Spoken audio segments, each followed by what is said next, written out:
بنگلہ دیش کا T20 world cup کے لیے ٹیم بھارت نہ بھیجنے کا اعلان۔ BCB کے بورڈ آف ڈائریکٹرز کا ہنگامی اجلاس، فیصلہ ہوا بنگلہ دیش کی ٹیم بھارت نہیں جائے گی۔ بورڈ کے مطابق اس فیصلے سے ICC کو باضابطہ طور پر آگاہ کر دیا گیا ہے۔ ICC صورتحال کو سمجھتے ہوئے جلد اس معاملے پر جواب دے گی۔ بنگلہ دیش کے مشیر برائے کھیل نے اعلان کیا کہ بنگلہ دیش ورلڈ کپ کھیلنے کے لیے بھارت کا دورہ نہیں کرے گا۔ فیصلہ بھارتی کرکٹ بورڈ کی جارحانہ پالیسیوں کے تناظر میں کیا گیا۔ ورلڈ کپ میں بنگلہ دیش کے 4 گروپ میچز بھارت میں شیڈیول ہیں۔ IPL franchise Kolkata night riders کو بنگلہ دیشی فاسٹ بولر مستفیض الرحمان کو اسکواڈ سے ہٹانے کی ہدایت کی گئی تھی۔ بھارتی انتہا پسند امریکی حملے کے بعد گرفتار وینزویلا کے صدر مادورو اور ان کی اہلیہ نیو یارک منتقل نکولس مادورو اور ان کی اہلیہ کو ہیلی کاپٹر میں مینہٹن پہنچایا گیا۔ بروکلن حراستی مرکز میں رکھا گیا، عدالت میں پیش کیا جائے گا۔ منشیات اور دہشت گردی کے الزامات کے تحت مقدمہ چلے گا۔ امریکی صدر ڈونلڈ ٹرمپ نے وینزویلا کے صدر نکولس مادورو کو پکڑنے کے بعد کی تصویر اپنے سوشل میڈیا اکاؤنٹ سے ریلیز کی۔ میڈیا سے گفتگو میں وینزویلا کے معاملات خود چلانے کا اعلان کیا۔ کہا امریکی تیل کمپنیاں بھی وینزویلا بھیجی جائیں گی۔ امریکی فوج نے میری ہدایت پر وینزویلا کے صدر نکولس مادورو کو باہر نکالا۔ وہ ایک ایسے کارٹل کی قیادت کر رہے تھے جو امریکہ کو منشیات فراہم کرتا تھا۔ وینزویلا کی نائب صدر نے عدالتی حکم پر صدارتی ذمہ داریاں سنبھال لی۔ ڈیلسی روڈریگز نے کہا نکولس مادورو ہی وینزویلا کے صدر ہیں۔ مادورو کو اغوا کیا گیا۔ وینزویلا کسی بھی ملک کی کالونی نہیں بنے گا۔ ملک کے دفاع کے لیے عوام صبر اور اتحاد سے کام لیں۔ وینزویلا کی اپوزیشن سیاستدان اور نوبیل انعام یافتہ ماریا کورینا نے کہا کہ وینزویلا میں عوامی حکومت کے قیام کا وقت آ چکا ہے۔ مادورو کو اب بین الاقوامی انصاف کا سامنا کرنا ہوگا۔ انٹرنیٹ پر وینزویلا کے عوام کے نام کھلے خط میں اپوزیشن لیڈر ایڈمنڈو گونزالیس کے ملک کے لیے نئی لیڈر کے طور پر حمایت کا اعلان کیا گیا۔ کہا کہ اب وینزویلا میں امن ہوگا، سیاسی قیدی رہا کیے جائیں گے۔ 2024 کے انتخابات میں حقیقی کامیابی گونزالیس نے حاصل کی تھی، انہیں فوری طور پر اپنی آئینی ذمہ داری سنبھالنی چاہیے۔ New York mayor Zoran Mamdani Venezuela پر حملے کے مخالف امریکی صدر سے ٹیلی فونک گفتگو میں مذمت کر دی۔ امریکی صدر ٹرمپ پر واضح کر دیا وینزویلا پر حملہ عالمی قوانین کی خلاف ورزی ہے اور وہ اس کی مخالفت کرتے ہیں۔ زوران ممدانی نے کہا کہ وہ وفاقی اور عالمی قوانین کے خلاف ورزی کے مخالف ہیں اور رجیم چینج کو پسند نہیں کرتے۔ سابق امریکی نائب صدر کملا ہیرس نے کہا وینزویلا کے خلاف جنگی اقدام تیل اور تسلط کا معاملہ ہے۔ ٹرمپ کا اقدام غیر قانونی اور غیر دانشمندانہ ہے۔ امریکی سینیٹر برنی سینڈرز بولے ڈونلڈ ٹرمپ نے امریکی آئین و قانون کا مذاق اڑایا ہے۔ وینزویلا پر حملہ پیوٹن کو یوکرین پر حملے کا جواز دینے کے مترادف ہے۔ وینزویلا پر امریکی فوجی کارروائی پر سلامتی کونسل کا ہنگامی اجلاس کل ہوگا۔ اقوام متحدہ کے سیکرٹری جنرل نے وینزویلا کے خلاف امریکی کارروائی کو تشویشناک اثرات کا حامل قرار دیا۔ ایران، چین، روس، فرانس، کولمبیا اور کیوبا کی وینزویلا پر امریکی حملے کی مذمت۔ ایران نے وینزویلا پر امریکی فوجی حملے کو وینزویلا کی قومی خود مختاری اور علاقائی سالمیت کی خلاف ورزی قرار دیا۔ ایرانی وزارت خارجہ کا سلامتی کونسل سے فوری کارروائی کرنے اور ذمہ داروں کو جواب دہ ٹھہرانے کا مطالبہ۔ روسی وزارت خارجہ کے بیان میں کہا گیا کہ امریکہ نے وینزویلا کے خلاف مسلح جارحیت کا ارتکاب کیا ہے۔ چینی وزارت خارجہ کے مطابق امریکی کارروائی بین الاقوامی قوانین اور وینزویلا کی آزادی پر حملہ ہے۔ فرانس نے کہا کہ صدر مادورو کو ہٹانا اور وینزویلا کی آزادی کو ٹھیس پہنچانا غلط ہے۔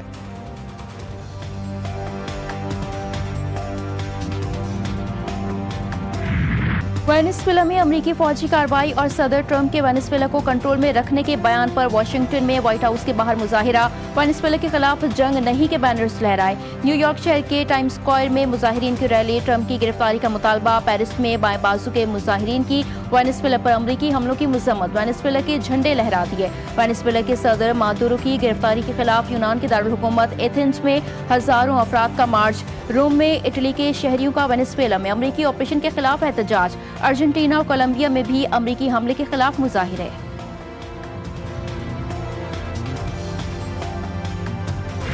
نائب وزیر اعظم اسحاق ڈار کی بیجنگ میں اہم ملاقاتیں۔ چین کے ایگزیکٹو نائب وزیر اعظم ڈنگ شوئے شیانگ کے ساتھ بیٹھک۔ پاک چین آل ویدر اسٹریٹجک کوآپریٹو شراکت داری کو مزید مضبوط بنانے کا عزم۔ وزیر خارجہ کی ملیشین ہم منصب محمد بن حاجی حسن سے بھی ٹیلی فونک گفتگو۔ دو طرفہ تعلقات کا جائزہ لیا گیا۔ فریقین کا دونوں ملکوں کے درمیان تعاون مزید بڑھانے پر اتفاق۔ بنگلہ دیش کے مشیر خارجہ سے رابطہ۔ دو طرفہ تعلقات کا جائزہ۔ اسحاق ڈار کی مصر کے وزیر خارجہ سے ٹیلی فون پر بات ہوئی۔ دونوں ملکوں کے درمیان دو طرفہ تعلقات اور علاقائی صورتحال کا جائزہ لیا گیا۔ امریکہ طالبان دوحہ مذاکرات میں افغان حکومت کو نظر انداز کرنا ریاستی ڈھانچے کو کمزور کرنے کا سبب بنا۔ افغانستان پر تعمیر نو کے اخراجات افغان حکومتوں کی کرپشن تعمیر نو میں سب سے بڑی رکاوٹ ثابت ہوئی۔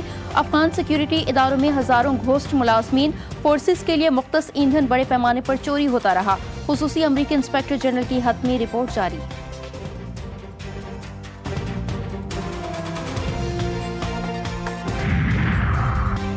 وزیر داخلہ محسن نقوی کا منی لانڈرنگ میں ملوث مافیا کے خلاف بھرپور کریک ڈاؤن کا حکم، کہتے ہیں بڑے منی لانڈررز پر مضبوط ہاتھ ڈالا جائے، منی لانڈرنگ میں ملوث عناصر کی پوری منی ٹریل کو بے نقاب کیا جائے، حوالہ ہنڈی کا کاروبار کسی صورت برداشت نہیں، بلا امتیاز ایکشن نظر آنا چاہیے، بغیر دباؤ ایجنٹس مافیا کے خلاف کارروائی کی جائے۔ وزیر داخلہ کی زیر سربراہی FIA کراچی زون کا خصوصی اجلاس، کارکردگی کا جائزہ۔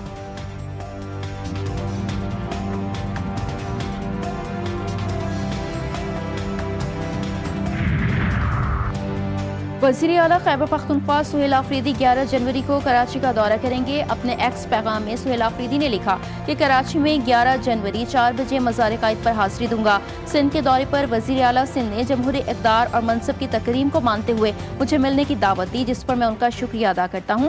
میرا موقف ایک ہی ہے کہ میرے لیڈر نے مجھے اپنے صوبے کے انتظامی معاملات چلانے کا کہا ہے۔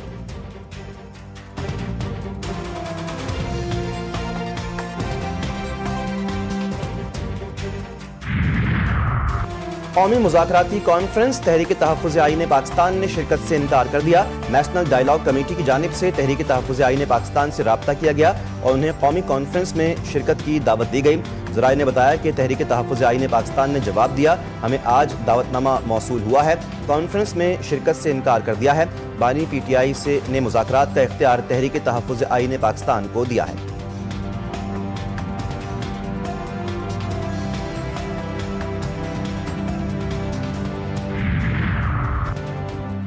پیپلز پارٹی نے سندھ میں دیہات اور شہر تباہ کر دیے۔ سندھ کی صورتحال دیکھتے ہیں تو دل خون کے آنسو روتا ہے۔ امیر جماعت اسلامی حافظ نعیم الرحمان کی کڑی تنقید، کہا پچھلے 15 سال میں 3360 ارب صوبائی حکومت کھا گئی۔ MQM ہر حکومت کا حصہ ہوتی ہے مگر کارکردگی کوئی نہیں۔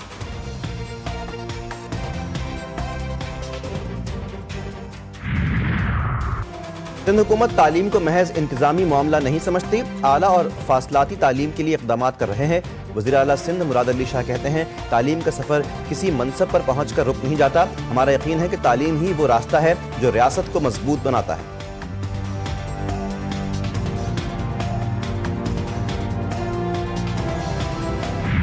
شادی کے گھر میں صف ماتم بچھ گئی۔ 4 سدہ کے علاقے شب قدر میں مکان کی چھت گر گئی، ملبے تلے دب کر 6 افراد جاں بحق۔ ریسکیو حکام کے مطابق متاثرہ گھر میں شادی کی تقریب ہو رہی تھی، اس دوران کچے کمرے کی چھت منہدم ہو گئی، مرنے والوں میں خاتون اور بچے بھی شامل۔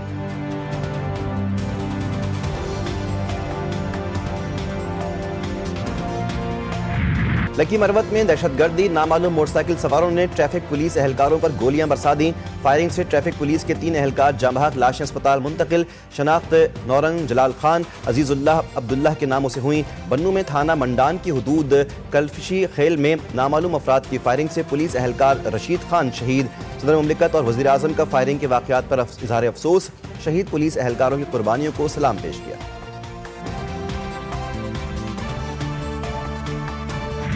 موسیٰ خیل کے سرحدی علاقے سے 4 افراد کی لاشیں برآمد، لاشوں کی شناخت نہیں ہو سکی، لاشوں کو اسپتال منتقل کر دیا گیا۔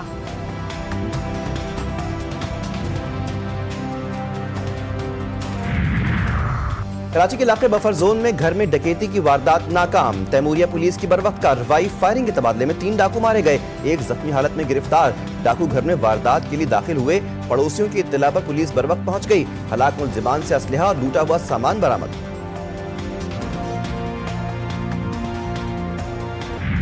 کراچی کے انتظامیہ غفلت کا شکار، کورنگی مہران ٹاؤن میں شادی کی تقریب میں جانے والے 5 افراد نالے میں جا گرے، خواتین اور بچے بھی شامل، تمام متاثرین کو بحفاظت نکال لیا گیا، زخمی حالت میں اسپتال منتقل، متاثرین میں 1 خاتون کی حالت تشویشناک۔